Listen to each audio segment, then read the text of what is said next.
Pengertian hak asasi manusia. Hak asasi manusia adalah sebuah konsep hukum dan normatif yang menyatakan bahwa manusia memiliki hak yang melekat pada dirinya karena ia adalah seorang manusia. Bagaimana sejarah HAM di dunia? Sejarah hak asasi manusia berawal dari dunia barat Eropa, tepatnya saat seorang filsuf Inggris pada abad ke-17 bernama John Locke merumuskan adanya hak alamiah yang melekat pada setiap diri manusia, yaitu hak hidup, hak kebebasan, dan hak milik. Saat itu, hak masih terbatas pada bidang sipil dan politik. Pada perkembangannya, sejarah perkembangan hak asasi manusia ditandai dengan adanya 3 peristiwa penting di dunia barat.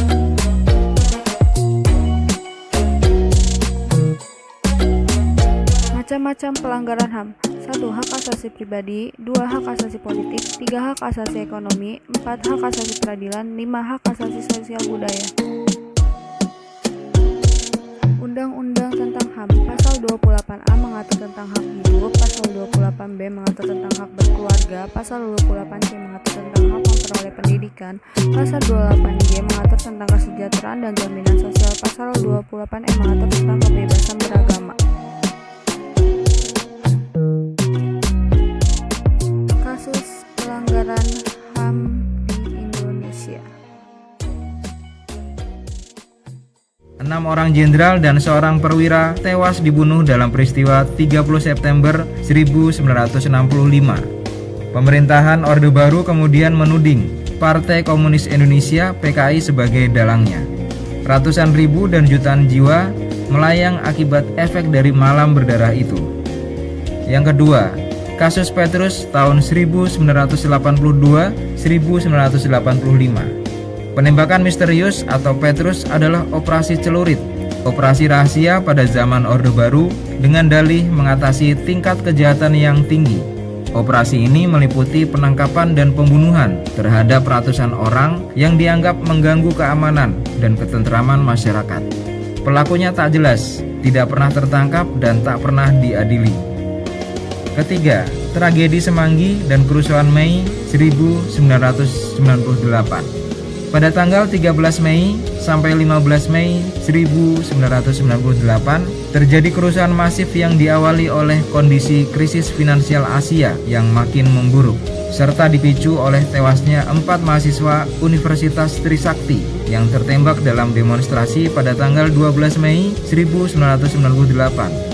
Meski pengadilan militer pada tahun 1999 telah memutus Tim Mawar sebagai pelaku penembakan, namun belum diketahui siapa dalang dibaliknya. Keempat, terbunuhnya aktivis HAM Munir Said Tholib. Munir ditemukan meninggal di dalam pesawat jurusan Jakarta-Amsterdam pada tanggal 7 September 2004. Ia adalah salah satu aktivis HAM paling vokal di Indonesia.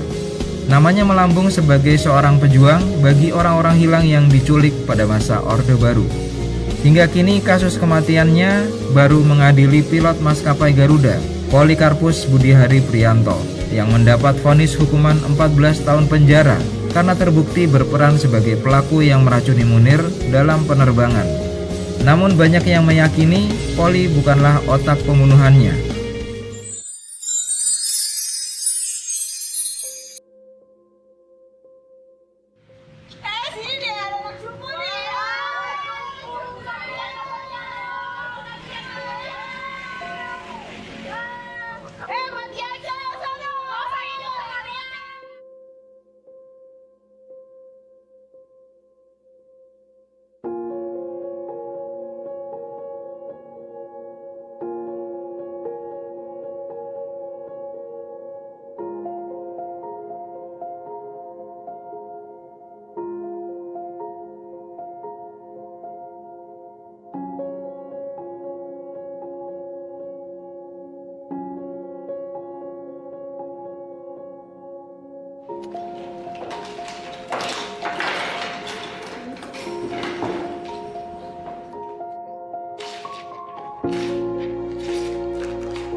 selamat siang semuanya.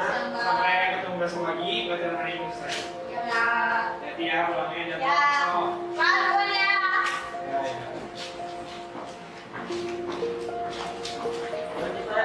Oh iya. Ya, tadi ya. Bisa? Kamu sakit? Macet banget kamu. Ada masalah? Ini kamu. Jadi ya, cepat sembuh.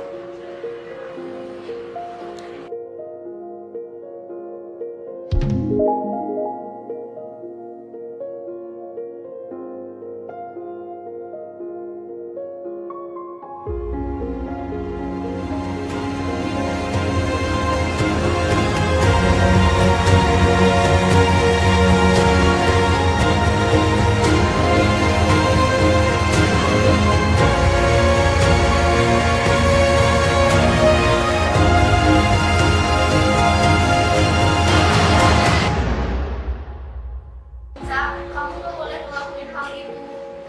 Kamu jangan putus asa. Perjalanan hidup kamu masih panjang. Ya maaf, makasih Ansel. Ya sama-sama.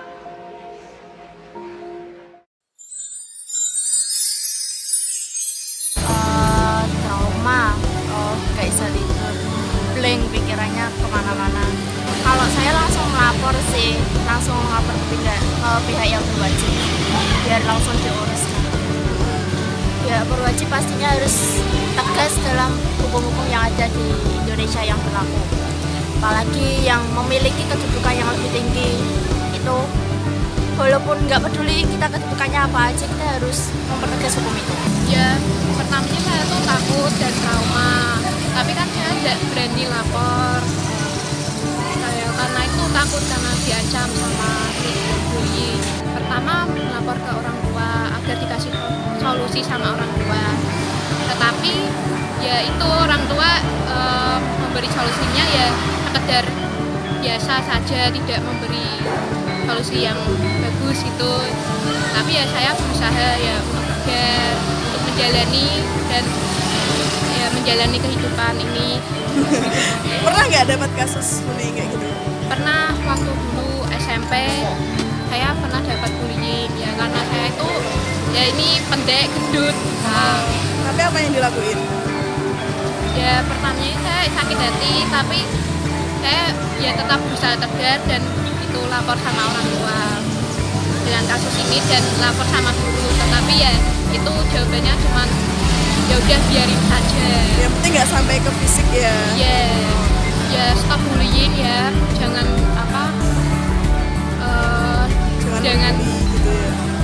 jangan mengejek fisik, jangan mengejek apapun itulah yang termasuk tentang bullying, karena itu membuat hati sakit. Oke, Mbak. Kalau saya yang pertama itu pasti takut karena dapat ancaman dari sana sini. Terus kayak pengen bilang tapi mesti kayak takut suara gitu. Kalau saya paling lapor ke orang yang benar-benar saya bisa percaya dulu, biar orang itu ngasih solusi sama saya, dan nanti solusinya gimana antara saya lapor sama orang tua apa sama guru itu tergantung nanti saya ceritanya seperti itu. Tapi bakal ngelawan nggak? Ngelawan. Pernah waktu itu SD, karena kan waktu SD saya hitam pucal ya. Saya pernah dicap paling hitam di SD gitu. Terus ya pertamanya lapor sama orang tua, tapi orang tua bilang kalau kayak gitu itu udah biasa. Tapi kan di sisi lain kayak sakit hati gitu kayak gituin. Jangan bullying gitulah, kan kita sesama manusia punya kekurangan sendiri-sendiri. Antara saya sama teman saya kan punya kekurangan sendiri. Jadi kayak jangan saling membuli, kita sama-sama punya. Kadang bullying itu kan karena ada sesuatu yang tertahan, mungkin tertahan yang nggak bisa diekspresikan seperti itu. Jadi harus ada full conversation, dan itu mungkin yang sedikit kurang, mungkin aku juga nggak tahu sih. Tapi memang itu cerita-cerita terakhir ini agak serem ya.